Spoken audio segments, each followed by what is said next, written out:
کہ اب وہ 28 امینڈمنٹ میں ان تمام چیزوں کو لے کے آئیں گے. اس میں ایسی کوئی امپورٹنٹ شک نہیں ہوگی جو کہ کورٹس کے علاوہ یا اس قسم کی کسی سینسیٹیو چیز سے جڑی ہوگی, جیسے آرمی افسران سے متعلق جو 243 کا آرٹیکل تھا جس میں ان کو لائف ٹائم ڈیزگنیشن الاؤ کیا گیا تھا فیلڈ مارشل کو. تو میرا خیال یہ ہے کہ ان تمام چیزوں کو مد نظر رکھتے ہوئے ہمیں ایک اور آرٹیکل کی تیاری کرنی ہے جو کہ اگلے آنے والے چند ماہ میں ہمیں نظر آئے گا ٹیبل ہوتا ہوا. ٹھیک ہے. اچھا ثنا, آپ نے 28ویں ترمیم کی بھی بات کی اور اسحاق ڈار صاحب کو بھی ہم نے سنا جب 26ویں ترمیم آ رہی تھی تو کوئی ترمیم نہیں آئے گی, انہوں نے کہا کہ جی اس کو ہضم کریں تو 27ویں بھی آ جائے گی. 27ویں تو میرا خیال ہے بڑی خوشی سے بہت سارے لوگوں نے ہضم کر لی ہے. اب 28ویں ترمیم آنے جا رہی ہے میرا خیال ہے, اور اس کے حوالے سے بھی چیزیں بہت زیادہ سرکولیٹ کر رہی ہیں. 28ویں آئینی ترمیم کا آنا بھی آپ سمجھتی ہیں کہ ضروری ہے؟ دیکھیں, جب 26 امینڈمنٹ آئی تھی نا, اس کے اگلے ہی دن جو قانونی ماہرین تھے ان کا یہ کہنا تھا کہ اس ترمیم میں بہت سے مسئلے موجود ہیں, اس میں ٹیکنیکلٹیز ہیں جو کورٹ سے جڑی تھیں, اس میں سپریم کورٹ کے حوالے سے اس میں جو کانسٹیٹیوشنل بینچز بنائے گئے تھے ان کی ڈومین صحیح واضح نہیں تھی, وہ بڑی ویگ تھی, ان کی پاورز کیا ہوں گی یہ اس میں اسپیسیفائی کیا گیا تھا کہ کس قسم کے کیسز وہ بینچز سنیں گے. لیکن اگر آپ کو یاد ہو تو جسٹس منصور علی شاہ اور اس قسم کے جو ججز تھے وہ شروع میں کنفیوز تھے کہ آیا یہ کیس ہم نے سننا ہے یا یہ کیس جو ہے وہ کانسٹیٹیوشنل بینچز نے سننا ہے. تو اسی وقت یہ ڈیبیٹ ہوئی تھی کہ آپ کو in any case 27th amendment لانی پڑے گی جس میں وہ جو باؤنڈریز ہیں وہ ڈیفائن کی جائیں گی. اب وہ باؤنڈریز ڈیفائن کرنے کے ساتھ انہوں نے کانسٹیٹیوشنل کورٹس کی فارمیشن کر دی. میرا خیال ہے کہ یہ ایک ٹرائل اینڈ ٹیسٹ کیس تھا.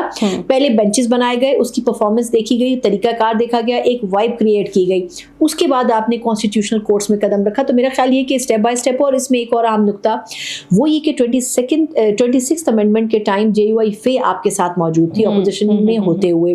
مجھے آج بھی ان کا وہ اسٹیٹمنٹ یاد ہے کہ انہوں نے کہا تھا کہ ہم نے سانپ کا زہر نکال دیا, اور اس میں تقریباً 30 سے زیادہ تقریباً 34 شکوں پہ انہوں نے کمپرومائز کروایا تھا پیپلز پارٹی اور نون دونوں کو.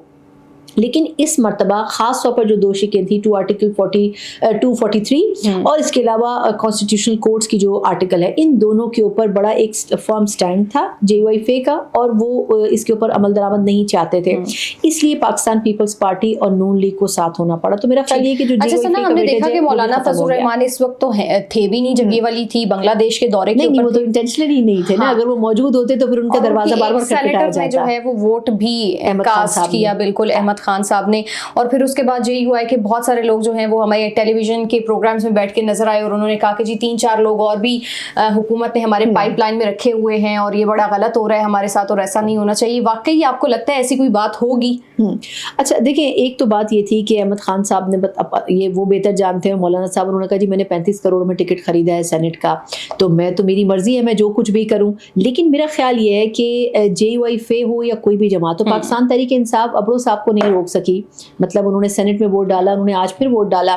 تو میرا خیال ہے کہ ہمیشہ پارٹی میں کچھ ایسے لوگ ہوتے ہیں جو اپنے طور پر انفرادی فیصلے کرتے ہیں. بڑی اچھی ایک اسٹیٹمنٹ اسحاق ڈار صاحب نے آج دی کہ جی پارٹی کے جو اختیارات ہوتے ہیں اور پارٹی کا فیصلہ ہوتا ہے وہ فالو کرنا چاہیے, لیکن ضمیر کی آواز جو ہے وہ سننی چاہیے. تو اگر ان لوگوں نے ضمیر کی آواز سنی ہے سو کالڈ تو پھر ٹھیک ہے, لیکن یہ بھی مد نظر رکھنا ہوگا کہ اگر ان لوگوں نے یہ سنا ہے تو ان دونوں پولیٹیکل پارٹیز میں اب ان دونوں شخصیات کے لیے کوئی جگہ نہیں ہوگی. ان کا فیوچر اب کم از کم پارٹیز میں تاریخ ہے, پارٹیز میں تاریخ ہے, لیکن ہو سکتا ہے باقی پارٹیز ان کو خوش آمدید کہہ دیں. اچھا سنا, ہم نے دیکھا کہ بڑا ایک پاکستان کے اندر انفارچونیٹلی دہشت گردی دوبارہ سے سر اٹھا رہی ہے. وانا کے اندر جو واقعہ پیش آیا, اور پھر G11 اور پھر پاکستان اور افغانستان کی جو ٹینشنز ہیں اس میں بھی مزید اضافہ ہوتا جا رہا ہے, اور یہ کشیدگی ہم دیکھ رہے ہیں کہ ہر گزرتے دن کے ساتھ بڑھتی چلی جا رہی ہے. ایسے میں جو ہمارے ترکیہ میں مذاکرات ہوئے افغانستان کے ساتھ وہ بھی ناکام ہی ہوئے, بے نتیجہ ختم ہوئے. ریٹن گارنٹیز بھی ہمیں وہاں سے کوئی نہیں مل رہی. آپ اس ساری صورتحال کو کیسے دیکھ رہے ہیں, اور وہاں سے جس طرح کی اسٹیٹمنٹس آ رہی ہیں افغانستان کی طرف سے, اور جس طرح سے کچھ اکاؤنٹس جو ہیں وہ ایکٹیویٹ ہیں اور ان کو بھارت سے باقاعدہ طور کے اوپر سپورٹ حاصل ہے, اس ساری صورتحال کو آپ کیسے وائنڈ اپ کریں گی؟ دیکھیں ایک بات تو یہ ہے کہ افغانستان سے وہ ایز سچ اکاؤنٹس آپریٹ ہوں یا نہ اس سے فرق نہیں پڑتا. جو کانٹینٹ اور جو اسسٹنس مل رہی ہے وہ بھارت سے مل رہی ہے. یہ اب ہماری غلطی ہے کہ ہم نے یہ چیز کھل کر کہنے میں بہت دیر کر دی. مطلب یہ بہت سالوں سے ہماری سیکورٹی ایجنسیز کو پتا تھا, ہمارے ملک کے سیاستدانوں کو پتا تھا کہ بھارت کا انفلوئنس ہے, اور یہی وجہ ہے کہ وہ انفلوئنس اب اتنا کھل کے سامنے آ گیا ہے کہ اب بھارت وہاں پر اپنا پراپر ایک سفارت خانہ قائم کر رہا ہے. تو یہ دیکھا جائے کہ افغانستان کی جو اسسٹنس ہے وہ بھارت بھرپور طریقے سے کر رہا ہے, اور اس کی ہی بڑی وجہ سے افغانستان میں اب پاکستان کے حوالے سے ایک بڑا اینٹی سینٹیمنٹ جو ہے بڑے عرصے سے موجود ہے، خاص طور پر ان کے اس طبقے میں جو کہ ایلیٹ طبقہ بلانگ کرتا ہے. اگر آپ ان کی لوور کلاس کو انڈرسٹینڈ کریں تو افغانستان میں پاکستان کے حوالے سے وہ فیلنگ نہیں ہے جو کہ گورنمنٹ لیول کے اوپر پورٹرے کی جاتی ہے. وہاں پر ایک واضح ڈفرینس موجود ہے. ان کی جو ایلیٹ کلاس ہے وہ بھارت سے انفلوئنسڈ ہے، بھارت کی پالیسی سے انفلوئنسڈ ہے، کیونکہ بھارت نے ان کے مائنڈس کو کیپچر کیا ہوا ہے. لیکن جو لوور کلاس ہے وہ ہے جو کہ پاکستان کے راستے اپنی تجارت کرتے ہیں، گڈس کی کرتے ہیں، ٹرانسپورٹ کی کرتے ہیں، اجناس کی کرتے ہیں. یہ وہ لوگ ہیں جو روزمرہ کی بنیاد کے اوپر پاکستان آتے جاتے ہیں. یہ وہ لوگ ہیں جو کہ کبھی بھی پاکستان کے خلاف نہیں جانا چاہتے. میں اس میں ایک چیز ضرور آن ریکارڈ لانا چاہوں گی کہ کچھ عرصے پہلے بھارت کی فنڈنگ سے وہاں پر ایک احتجاج کی کوشش کی گئی جو اینٹی پاکستان احتجاج تھا. آپ یقین کریں کہ اس میں 200-400 بندہ بھی نہیں نکلا. اس کی بڑی وجہ یہ تھی کہ جو وہاں کا لوور لیول طبقہ تھا وہ افغانستان کا، وہ کبھی بھی پاکستان کے خلاف نہیں جانا چاہتا تھا، کیونکہ ان لوگوں نے اپنے بچوں کی شادیاں پاکستان میں کی ہوئی ہیں، پاکستان سے شادیاں کر کے لے گئے ہیں، اور پھر یہ کہ ان کے کاروبار پاکستان سے جڑے ہیں. اب ان تمام چیزوں کا نتیجہ یہ نکلا ہے کہ وہاں پر کلاس وائز ایک بڑا ڈفرینس ہے جو کہ پالیسی میں میٹر کرتا ہے. لیکن جو وہاں کی گورنمنٹ ہے، جو بیسکلی وہاں کی طالبان شورا ہے، جو کہ کندھار شورا جس کو کہا جاتا ہے، ادر دین جو ادر پولیٹیکل گروپس وہاں پر کام کر رہے ہیں طالبان کے، ان کا جو انکلائنیشن ہے وہ بھارت کی طرف بڑا واضح ہے، کیونکہ ان کے پاس فنڈنگ بھارت سے آتی ہے.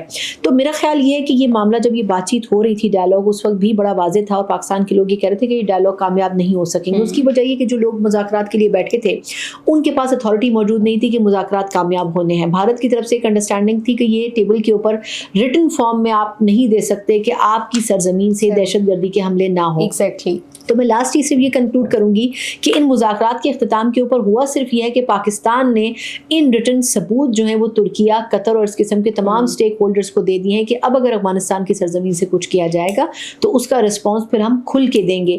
پھر وہ لحاظ نہیں کیا جائے گا کہ آپ برادر اسلامی ملک ہیں اور آپ کے ساتھ بڑے درینہ تعلقات رہے اور آپ کے 50 لاکھ کے قریب افغانیوں کو ہم نے آج بھی پاکستان میں رکھا ہوا ہے. بالکل ایسا ہی ہے. تو پاکستان کی سالمیت کے اوپر کوئی کمپرومائز نہیں کیا جائے گا. ٹھیک ہے. اچھا، افغانستان کے ساتھ یہ جو سارے معاملات ہوئے اور ہم نے دیکھا کہ مذاکرات ناکام بھی ہوئے، کل پھر سے پرائم منسٹر نے جب ایک خطاب کیا فلور سے تو انہوں نے کہا کہ ہم دوبارہ سے آپ کو مذاکرات کی پیشکش کرتے ہیں اور اگر آپ مذاکرات کرنا چاہتے ہیں تو ٹیبل پر بھی آ جائیں. اور ایک اسی طرح کے مذاکرات یا یہ کہہ لیں کہ امن جرگہ جو ہے وہ خیبر پختونخوا کے اندر ہم نے دیکھا دہشت گردی کے خاتمے کے لیے کے پی گورنمنٹ نے کیا. آپ کو کیا لگتا ہے کہ جو وہاں سے سٹیٹمنٹس آئی ہیں اس جرگے کے بعد سے اور جس طرح سے کہا گیا ہے کہ تمام سیاست دانوں کے ساتھ ہمیں مل کر بیٹھنا ہوگا، آپ سمجھتی ہیں کہ پاکستان تحریک انصاف دہشت گردی کے معاملے کے اوپر پاکستان مسلم لیگ نون یا پاکستان پیپلز پارٹی یا دیگر جماعتوں کو آن بورڈ کرے گا؟ دیکھیے، آپ کے سوال کے دو حصے ہیں. پہلی بات تو یہ کہ پاکستان تو ہمیشہ یہی کہتا رہے گا کہ آپ مذاکرات کی میز پر آئیں، لیکن افغانستان تب تک مذاکرات کی میز پر نہیں آئے گا جب تک کہ پاکستان اس کے اوپر کوئی ایگریسو رسپانس میں اٹیک نہ کرے. کیونکہ دیکھیں جس طرح 2 انسیڈنٹ اسلام آباد میں آپ نے خود ہی کوٹ کیا کہ ایک اسلام آباد میں ہوا، ایک وانا میں ہوا، دونوں کے جو ثبوت ہیں وہ افغانستان سے جڑے ہیں اور اس میں تو بڑے کلیئر پروفس موجود ہیں جو وانا کا انسیڈنٹ ہے. تو اب پاکستان اس کا رسپانس تو دے گا، لیکن پاکستان کا جب میجر کوئی رسپانس جائے گا نا تو اس کے بعد جس طرح آپ نے یاد ہے آپ کو سیز فائر انہوں نے کروا دیا تھا کیونکہ اس کے بعد ان کو لگا تھا بچنے کا کوئی راستہ نہیں ہے. تو ایسی سچویشن آنے سے پہلے افغانستان جو ہے وہ کبھی بھی مذاکرات کی میز پر نہیں آئے گا.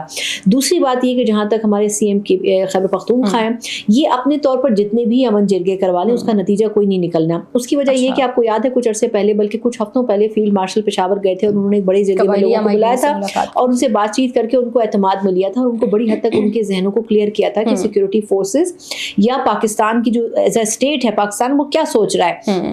اس میں بہت سی چیزیں کلیئر ہوئی تھیں. لیکن اگر وزیر اعلیٰ خیبر پختونخوا یا پاکستان تحریک انصاف یہ سمجھتی ہے کہ دہشت گردوں سے مذاکرات ہوں گے تو یہ پالیسی کبھی کامیاب نہیں ہو سکے گی، کیونکہ یہ دہشت گرد ایکچولی کسی پرپز کے تحت پاکستان پر حملے نہیں کر رہے، یہ بھارتی ایجنڈے کے فٹ پرنٹس ہیں. آپ نے خود بھی کہا کہ وہ حملے کرتے رہے اور ہم ان کے مذاکرات کی پیشکش کرتے رہے. تو اس لیے میرا خیال یہ ہے کہ لاسٹلی بس میں یہ کنکلوڈ کروں گی کہ میرا خیال یہ ہے کہ سی ایم خیبر پختونخوا کو یقیناً اسٹیٹ کی طرف سے ایک بھرپور رسپانس جائے گا کہ اب آپ بات چیت کی بات چھوڑ دیں. امن جرگہ ایک اچھی ایکسرسائز ہے لیکن ایونچولی اس کا حل یہ ہے کہ آپ کو ایک گرینڈ آپریشن خیبر پختونخوا کے اندر بھی جو موجود دہشت گرد ہیں جو سلیپنگ سیلز میں موجود ہیں ان کے خلاف کرنا پڑے گا. اچھا سنا، جو سہیل آفریدی صاحب ہیں وہ ملٹری آپریشنز کے بھی خلاف ہیں اور وہ موجودہ جو ملٹری آپریشن ہے وہ کہتے ہیں کہ میں اس کے حق میں بھی نہیں ہوں. تو کوئی الٹرنیٹیو، کوئی متبادل یا کوئی اس کا حل پھر بتا دیں کہ اس دہشت گردی کے خاتمے کے لیے کیا ہمیں کرنا چاہیے. اچھا دیکھیں یہ تو ویسے حل آفریدی صاحب بہتر اپنے ذہن میں سمجھتے ہوں گے، لیکن میرا خیال یہ کہ ان کو یہ لگتا ہے کہ بات چیت سے مسئلہ حل ہوگا، جو کہ خان صاحب بھی کہہ رہے ہیں، لیکن ہم نے دیکھ لیا کہ بات چیت کرنے کا نتیجہ نہیں نکلا۔ 6 ماہ پہلے باجوڑ کی مساجد میں آپ نے بات چیت کرنے کی کوشش کی دہشت گردوں سے جو باجوڑ میں تھے، اس کا کوئی نتیجہ نہیں نکلا، اس کے بعد وہاں پہ آپریشن کرنے پڑے۔ ابھی بھی تقریباً 600 کے قریب ملٹیپل آپریشنز ہیں، منی آپریشن جو کہ کے پی کے اندر ہو رہے ہیں، لیکن اس کی وجہ یہ ہے کہ فل فلیج اس لیے نہیں ہو پا رہے کیونکہ وہاں کی گورنمنٹ سپورٹ نہیں کر رہی ہے۔ لیکن اگر کسی اسٹیج کے اوپر پاکستان کو یہ لگا کہ اب وہ ریڈ لائن کراس ہو گئی ہے تو پھر شاید خیبر پختونخوا کی حکومت کو سائڈ پر کر کے اس چیز کو لیڈنگ پوزیشن میں وفاق کو لینا پڑے گا۔ تو آپ یہ کہہ رہی ہیں کہ کوئی ایگریسو رسپانس ہماری فورسز کی طرف سے اب جا سکتا ہے افغانستان کو بھی یا ہندوستان کو بھی؟ دیکھیے ڈائریکٹلی تو وہ افغانستان کو جائے گا کیونکہ افغانستان کی لینڈ پر ہوگا۔ اب جس طرح کا وانا کا انسیڈنٹ ہوا، میرا خیال یہ ہے کہ پاکستان اس کا رسپانس، حالانکہ آفیشلی ابھی میں نہیں پتا، لیکن میرا اپنا خیال یہ ہے کہ پاکستان اس کا رسپانس دے گا، کیونکہ جو کچھ کیا گیا اس کے بعد میرا نہیں خیال پاکستان خاموش بیٹھے گا۔ ٹھیک ہے، بہت شکریہ ثنا صاحبہ ہمارے ساتھ موجود تھیں، آپ سے ملاقات ہوگی نیکسٹ پوڈ کاسٹ میں۔ اپنا بہت سارا خیال رکھیے، اللہ حافظ۔